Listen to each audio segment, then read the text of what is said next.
மத்திய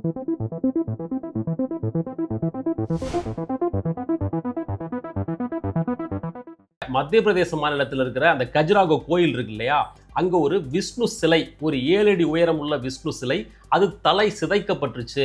இப்போ உள்ள முகலாயர் ஆட்சி காலத்தில் அவங்க படையெடுத்து வந்தப்போ அந்த சிலையை சிதைச்சிட்டாங்க. கவாய் என்ன சொன்னாரு அப்படின்னாக்க, நீங்க தான் தீவிரமான விஷ்ணு பக்தரா இருக்கீங்களே, இதுக்கு ஏதாவது செய்ய முடியுமான்னு நீங்க விஷ்ணுகிட்டே போய் கேளுங்க. இந்து மதத்தை புண்படுத்தும் நோக்கம் அவருக்கு இருக்கிறது அப்படின்லாம் வேற வேற விதமாக இதை இன்டர்பிரேட் பண்ணுறாங்க. இந்த வக்ஃப் போர்டு சட்ட திருத்த மசோதாவில் கொடுக்கப்பட்ட தற்காலிக தீர்ப்பு, அதில் முஸ்லீம்களுக்கு எதிராக இருந்த பல அம்சங்களை 3000 வருஷத்துக்கு முன்னாடி சிவபெருமான் கைலாயத்திலேருந்து கிளம்பி தெற்கு நோக்கி வந்தாராமா. அவர் கூட கொஞ்சம் பேர் வந்தாங்க. அதில் வந்ததில் ஒருத்தர் மிஸ் ஆகிட்டாரு. அவருடைய வழித்தோன்றல்கள் தான் நாங்கள் தீட்சிதர்கள், அதாவது நாங்கள் சிவபெருமானின் வழித்தோன்றல்கள் அப்படின்னு.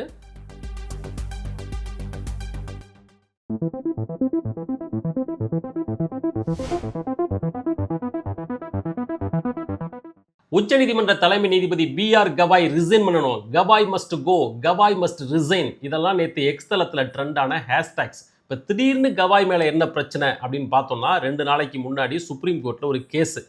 ராகேஷ் தலால் அப்படின்னு ஒரு அட்வொகேட், இவர் தான் கேஸ் போடுறவர். டீட்டெயில் என்னன்னு பார்த்தோம்னாக்க, மத்திய பிரதேச மாநிலத்தில் இருக்கிற அந்த கஜுராகோ கோயில் இருக்கு இல்லையா, அங்கே ஒரு விஷ்ணு சிலை, ஒரு 7 அடி உயரம் உள்ள விஷ்ணு சிலை, அது தலை சிதைக்கப்பட்டுருச்சு. இப்போ உள்ள முகலாயர் ஆட்சி காலத்தில் அவங்க படையெடுத்து வந்தப்போ அந்த சிலையை சிதைச்சிட்டாங்க. இடைப்பட்ட காலத்தில் அதை சரி பண்ணணும், அந்த சிலையை சரி பண்ணி மறுபடியும் கோயில் வளாகத்திலே வைக்கணும் அப்படின்னு சொல்லி நாங்கள் பல பேர்கிட்ட மனு கொடுத்து பார்த்துட்டோம், போராட்டம் நடத்தி பார்த்துட்டோம், யாரும் கேட்கல. அதனால் அந்த விஷ்ணு சிலையை சரி செய்து மறுபடியும் கோயில் வளாகத்தில் பிரதிஷ்டை செய்யணும், அதுக்கு உத்தரவிடணும் அப்படிங்கிறது இந்த மனு. இதை BR கவாய் உள்ளிட்ட இன்னொரு நீதிபதி அடங்கிய பெஞ்ச் விசாரித்து தள்ளுபடி பண்ணிட்டாங்க. அதுக்கு சொன்ன காரணம், அந்த கோயில் ஆர்கியாலஜி டிபார்ட்மெண்ட்டின் கீழே வருது.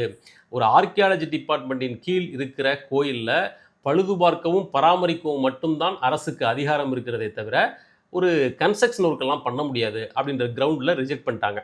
இந்த அளவோடு இதை நிறுத்தியிருந்தால் பிரச்சனையே இல்லை. மாறா கவாய் என்ன சொன்னார் அப்படின்னாக்க, நீங்கள் தான் தீவிரமான விஷ்ணு பக்தராக இருக்கீங்களே, இதுக்கு ஏதாவது செய்ய முடியுமான்னு நீங்கள் விஷ்ணுக்கிட்டே போய் கேளுங்க, உங்கள் கடவுள்கிட்டே கேட்டு முறையிட்டு இதுக்கு ஏதாவது பண்ண முடியுமான்னு பார்த்துக்குங்க அப்படின்ற மாதிரி ஒரு கமெண்ட்டை ஓப்பன் கோர்ட்டில் பாஸ் பண்ணிட்டாரு. இதுதான் இந்த பிரச்சனைக்கான அடிப்படையான காரணம். இப்படி ஒரு இன்சென்சிட்டிவான கமெண்ட்டை கவாய் சொல்லியிருக்கணுமா அப்படின்னா உறுதியாக சொல்லியிருக்கக்கூடாது. அதுவும் அந்த மனுதாரர் அவருடைய மனுவில் முகலாயர் ஆட்சி காலத்தையெல்லாம் இழுத்துட்டு வந்து பேசும்போது அவருடைய உள்நோக்கம் அதிலேயே தெரியுது. அப்படி இருக்கும்போது இவர் உணர்ச்சி வசப்பட்டு இப்படி ஒரு கமெண்ட்டை சொல்லியிருக்கக்கூடாது. ஆனாலும் சொல்லிட்டார். இப்போ சொன்ன பிறகு என்ன ஆயிருக்கு அப்படின்னா, சோசியல் மீடியா முழுக்க கவாயை டார்கெட் பண்ணி பல பேர் பல ஆங்கிள்களில் எழுதுகிறாங்க. ஸ்வராஜ்யா மாதிரியான RSS பேக்ரவுண்டில் உள்ள பத்திரிகை இதை முன்னெடுக்கிறது. இன்னும் நூற்றுக்கணக்கான ஆயிரக்கணக்கான பேர் இதை பற்றி எழுதுகிறாங்க. பல அட்வொகேட்ஸ் வந்து அவருக்கு மனு அனுப்பி இந்த கருத்தை வாபஸ் வாங்கிக்கணும், மன்னிப்பு கேட்கணும் அப்படின்னு சொல்கிறாங்க. ஜனாதிபதிக்கு பலர் மனு அனுப்புகிறாங்க. இப்படி பல பேர் பல வீடியோக்கள்லாம் போடுறாங்க. இப்படி வந்து ட்ரெண்ட் பண்ணுறாங்க. இது இதோட மட்டும் நிற்கலை. இந்த கவாய் ஏன் இப்படி செய்கிறார், இவருடைய நோக்கம் என்ன அப்படின்லாம் அடுத்தடுத்த லேயருக்கு கொண்டு போகிறாங்க. ஏன்னா கவாய் வந்து ஒரு தலித்து, அவர் வந்து ஒரு புத்த மதத்தை சேர்ந்தவர், அதனால தான் இப்படி எல்லாம் பண்ணுறாரு. பார்த்தீங்களா, இந்து மதத்தை புண்படுத்தும் நோக்கம் அவருக்கு இருக்கிறது அப்படின்லாம் வேற வேற விதமாக இதை இன்டர்பிரேட் பண்ணுறாங்க. ஆனால் இதுபோல் இன்சென்சிட்டிவான ஒரு கமெண்ட்டை பாஸ் பண்ணுறது, அதுவும் நீதிபதிகள் அதை செய்வது இந்த நாட்டில் இதுதான் முதல் முறையா? கவாய் தான் அதை ஃபஸ்ட்டு செஞ்சுருக்கிறாரா அப்படின்னு பார்த்தோன்னா இல்லவே இல்லை. இதுபோல் லிஸ்ட்டு வந்து நமக்கு எக்கச்சக்கமாக இருக்குது. கர்நாடகாவில் பள்ளி மாணவிகள் ஹிஜாப் அணியிறதை தடை செய்கிற விவகாரத்தில் அப்போது அங்கே நீதிபதியாக இருந்த நீதிபதி ஹேமந்த் குப்தா இதை அனுமதிச்சா அதுக்கு பிறகு ஸ்கூல் வளாகத்தில் பல பிள்ளைங்க காவி துணி அணிஞ்சிட்டு வருவாங்க, அதையும் நியாயப்படுத்துவது போல் இது ஆகிவிடும் அப்படின்னு ஓப்பன் கோர்ட்டில் சொன்னார். அலகாபாத் உயர் நீதிமன்றத்தில் இருந்த SN ஸ்ரீவத்சவா அப்படின்ற நீதிபதி பகவத்கீதையை இந்த நாட்டின் தேசிய தர்ம சாஸ்திரமாக அறிவிக்க வேண்டும் அப்படின்னு சொன்னார். அயோத்தியில் ராமன் பிறந்தான் அப்படிங்கிறது இந்த நாட்டில் இருக்கும் கோடிக்கணக்கான மக்களின் நம்பிக்கை. அந்த நம்பிக்கையை இந்த நீதிமன்றம் ஏற்கிறது அப்படின்னு சுப்ரீம் கோர்ட்டில் ஓப்பன் டிக்ளேர் பண்ணாங்க. சென்னை உயர்நீதிமன்றத்தில் இருந்த AK ராஜன் ஜோதிடம் அப்படிங்கிறது மூட நம்பிக்கையெல்லாம் கிடையாது. அதுவும் சில பகுதி மக்களுடைய நம்பிக்கை. அதை அங்கீகரிக்க வேண்டும் அப்படின்னு சொன்னாரு.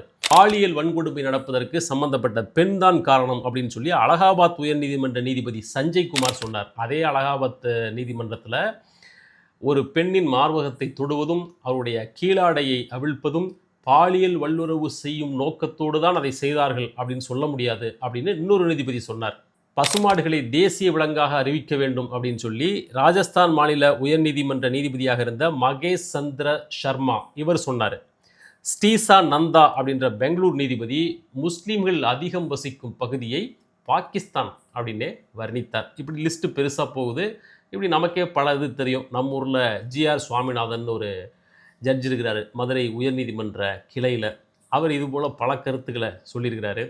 நம்ம சிதம்பரம் கோயில் வழக்கு இருக்கு இல்லையா, அந்த தீட்சிதர்கள் வழக்கு சுப்ரீம் கோர்ட்டில் நடக்கும்போது தீட்சிதர்கள் சார்பாக சுப்ரீம் கோர்ட்டில் வைக்கப்பட்ட வாதம் என்ன தெரியுமா?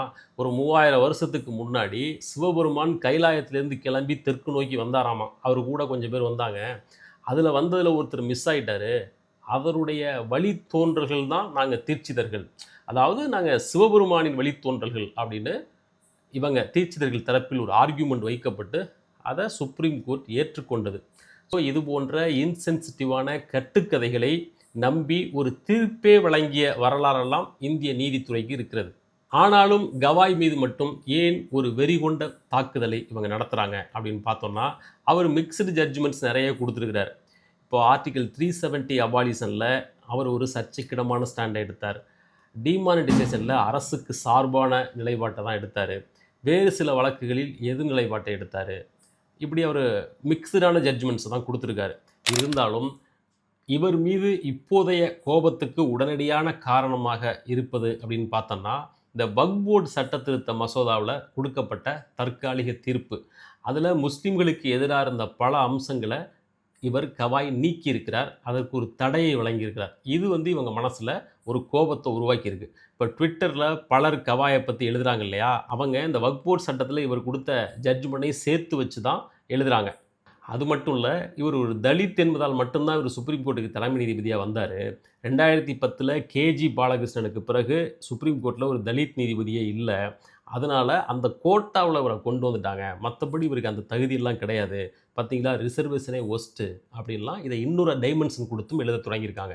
ஏற்கனவே இந்திய நீதித்துறை எவ்வளவு காவிமயமாயிருக்கு அப்படின்னு தெரியும். இந்தியா முழுக்க கீழ்கோர்ட்டிலிருந்து சுப்ரீம் கோர்ட் வரை எக்கச்சக்கமான நீதிபதிகள் ஆர்எஸ்எஸ் பேக்ரவுண்ட்லேருந்தே போய் அங்கே இருக்கிறாங்க. நாகர்கோயிலில் ஒரு நீதிபதி ஆர்எஸ்எஸ்ஸில் நேரடியாக இருந்தவர் இப்போ நீதிபதியாக ப்ரமோட் ஆகியிருக்காரு. நம்ம ஜிஆர் சுவாமிநாதன் பற்றி நமக்கு எல்லாருக்கும் தெரியும். இதுபோல் இந்தியா முழுக்க நூற்றுக்கணக்கான நீதிபதிகள் இப்படி ஒரு பேக்ரவுண்ட்லேருந்து வந்திருக்கிறாங்க. ஆனால் நீதிபதி கவாய் மாதிரியான நபர்கள் எப்போதோ எங்கேயோ அரிதாக சொல்லக்கூடிய ஒரு சில உணர்ச்சி வசப்பட்ட வார்த்தைகளை வைத்துக்கொண்டு ஒட்டுமொத்தமாக இவர்களே இப்படித்தான் அப்படின்னு பிராண்ட் பண்ணுறாங்க. அநேகமாக இந்த விவகாரத்தில் கவாயை அடிபணிய வைக்கும் வரை இவர்கள் விடமாட்டார்.